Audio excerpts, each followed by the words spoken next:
Hi everyone, it's Peg with day 24 of Art Journal Habit 2017.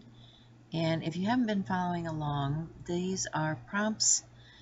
It's a prompt list that came from an idea Chelsea and I had for doing daily journaling. We've done it for a couple of years now, um, doing NaNoJumo, which is a thing that was started by Dawn Sokol a few years back, and we've always done our own prompts for this.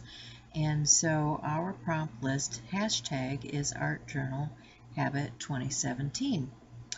And today's prompt being map. I have this old ledger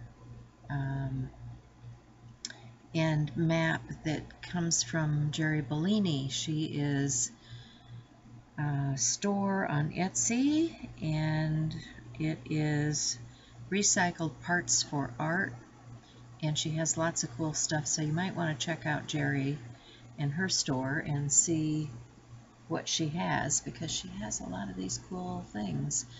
These ledgers were from a College of Engineering, Cornell University, and yeah, have lots of really cool pages. I think they were from 18 something. Let me see, what does this say? 1895. So some of the pages are a little bit brittle, which I'm going to find that the binding on this has deteriorated, and eventually this page separates, so I end up putting it in my Black Delusions journal, but that's okay. I was just playing around. And I got out my archival inks. This is the tree branch and watering can and what's the last one? Potting soil inks. And I'm just defining some areas on this map.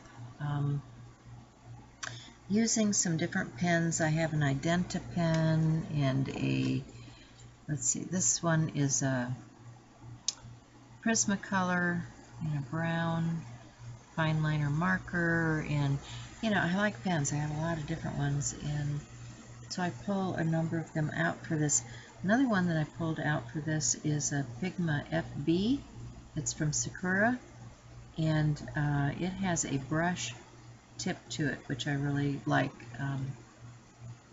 You can use it to get, your lettering or, different pressure points by pushing up and down because it's a brush tip. So what I've done is I've kind of created landmass areas, and when I saw the word map, my mind went a lot of different directions. I was thinking about flowcharts and Google Maps and the old world maps where you can see the two round circles and it's all gold leafed and beautiful, and a prompt like this can take you in a lot of different directions, but what stuck in my mind was a pirate map, looking for buried treasure down on those South Sea islands. And so I was drawing a few palm trees on the land areas and a few fishes in the ocean. And just to give you a hint of what was land and what was sea, and yeah, that's where I was headed anyway. I drew a skull because, there's typically the poor pirate that was left behind because it had to be kept a secret, and the treasure box that has the things that were buried somewhere on an island, and yeah.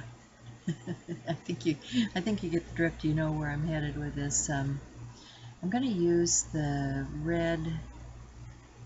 What is that? That's a Identa pen. These are permanent pen.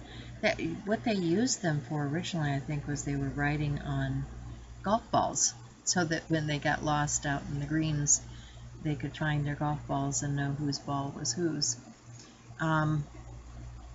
So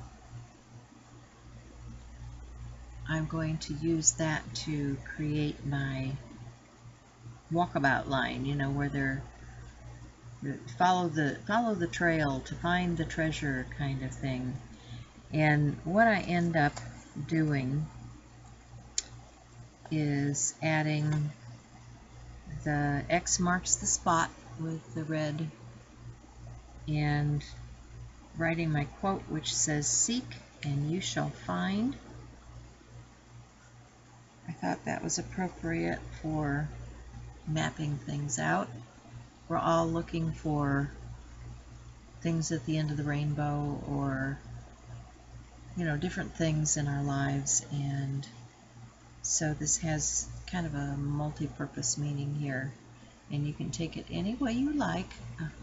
It just seemed like an appropriate quote for this particular page.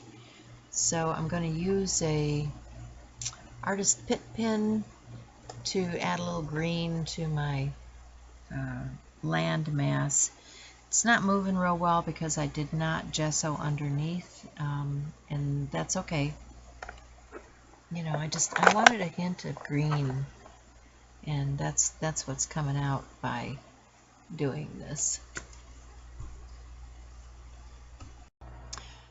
So I got some Delicata silver and a few powders from Emerald Creek.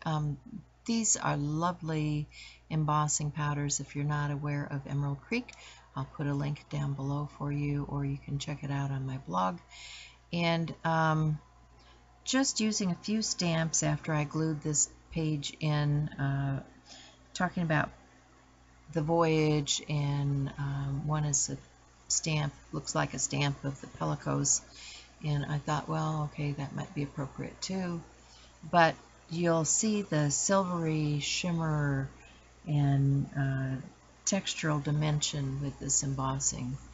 I hope you enjoy it. Bye for now.